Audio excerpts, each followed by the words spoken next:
E-commerce പ്ലാറ്റ്ഫോമുകളും online payment സേവനങ്ങളും ഉപയോഗിക്കാത്തവർ വളരെ ചുരുക്കമായിരിക്കും. എന്നാൽ ഇത്തരത്തിലുള്ള പ്ലാറ്റ്ഫോമുകൾ തീവ്രവാദ സംഘടനകൾ ദുരുപയോഗിക്കുന്നതിൽ ഗുരുതരമായ ആശങ്ക പങ്കുവച്ച് രംഗത്തെത്തിയിരിക്കുകയാണ് financial action task force. 2019 Pulwama ആക്രമണം, 2022 ഗോരഖ്നാഥ് ക്ഷേത്രത്തിൽ സുരക്ഷാ വിഭാഗത്തെ ആക്രമിച്ച സംഭവം തുടങ്ങിയ ഇന്ത്യയിൽ നിന്നുള്ള കേസുകളടക്കം ഉദാഹരണമായി ചൂണ്ടിക്കാണിച്ചാണ് FATFന്റെ റിപ്പോർട്ട്. ഡിജിറ്റൽ ഉപകരണങ്ങളും സാമ്പത്തിക സാങ്കേതിക വിദ്യകളും കൂടുതൽ സങ്കീർണമായ രീതിയിൽ ഫണ്ട് സ്വരൂപിക്കുന്നതിനും കൈമാറുന്നതിനും കൈകാര്യം ചെയ്യുന്നതിനും തീവ്രവാദ സംഘടനകൾ ഉപയോഗപ്പെടുത്തുന്നുണ്ടെന്നും റിപ്പോർട്ട് വ്യക്തമാക്കുന്നുണ്ട്. ഭീകരവാദത്തിനുള്ള ധനസഹായ അപകട സാധ്യതകളെക്കുറിച്ചുള്ള ഏറ്റവും പുതിയ ആഗോള റിപ്പോർട്ടിലാണ് ഇത് ചൂണ്ടിക്കാണിച്ചിരിക്കുന്നത്. രാജ്യാന്തര തലത്തിലെ കള്ളപ്പണം വെളുപ്പിക്കലും ഭീകരവാദ ധനസഹായവും നിരീക്ഷിക്കുന്ന അന്തർ സർക്കാർ സ്ഥാപനമാണ് FATF. 2019 പുൽവാമ ഭീകരാക്രമണത്തിൽ ഇംപ്രൊവൈസഡ് സ്ഫോടക വസ്തുക്കളുടെ ശക്തി വർദ്ധിപ്പിക്കാൻ ഉപയോഗിച്ചിരുന്ന ഒരു പ്രധാന ഘടകമായ അലൂമിനിയം പൊടി ആമസോൺ പോലുള്ള ഒരു ഇ-കൊമേഴ്സ് പ്ലാറ്റ്ഫോം വഴിയാണ് ലഭിച്ചതെന്ന് റിപ്പോർട്ട് എടുത്തു പറയുന്നുണ്ട്. 2022 ഏപ്രിലിലെ ഗോരഖ്നാഥ് ക്ഷേത്രത്തിൽ സുരക്ഷാ വിഭാഗത്തെ ആക്രമിച്ചതിനെക്കുറിച്ചും FATF റിപ്പോർട്ട് പരിശോധിക്കുന്നുണ്ട്.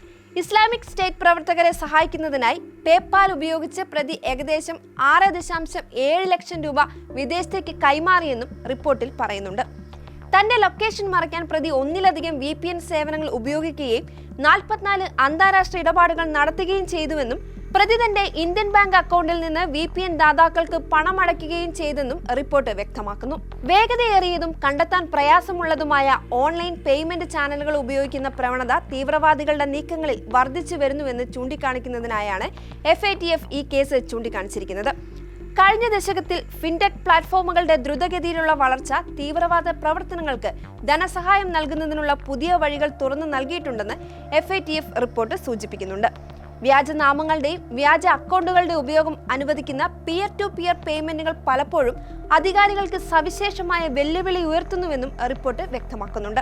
ചെറിയ സാധനങ്ങൾ ഓൺലൈനിൽ വിൽക്കുന്നതും 3D പ്രിന്റഡ് പാർട്സ് പോലുള്ള സ്ഫോടക വസ്തുക്കൾക്കായി രാസവസ്തുക്കളും ഘടകങ്ങളും വാങ്ങുന്നതും ജനപ്രിയ സോഷ്യൽ മീഡിയ പ്ലാറ്റ്ഫോമുകൾ വഴി സംഭാവനകൾ അഭ്യർത്ഥിക്കുന്നതുമടക്കം നിരീക്ഷിക്കാൻ കൂടുതൽ ബുദ്ധിമുട്ടുള്ള വികേന്ദ്രീകൃത സാമ്പത്തിക ശൃംഖലകൾ തീവ്രവാദ ഗ്രൂപ്പുകൾ ഉപയോഗിക്കുന്നതായും റിപ്പോർട്ട് ചൂണ്ടിക്കാണിക്കുന്നുണ്ട്. ചില രാജ്യങ്ങളുടെ സർക്കാരുകൾ ഭീകര സംഘടനകൾക്ക് നേരിട്ടോ അല്ലാതെയോ പിന്തുണ നൽകുന്നത് തുടരുകയാണെന്നും FATF മുന്നറിയിപ്പ് നൽകുന്നുണ്ട്.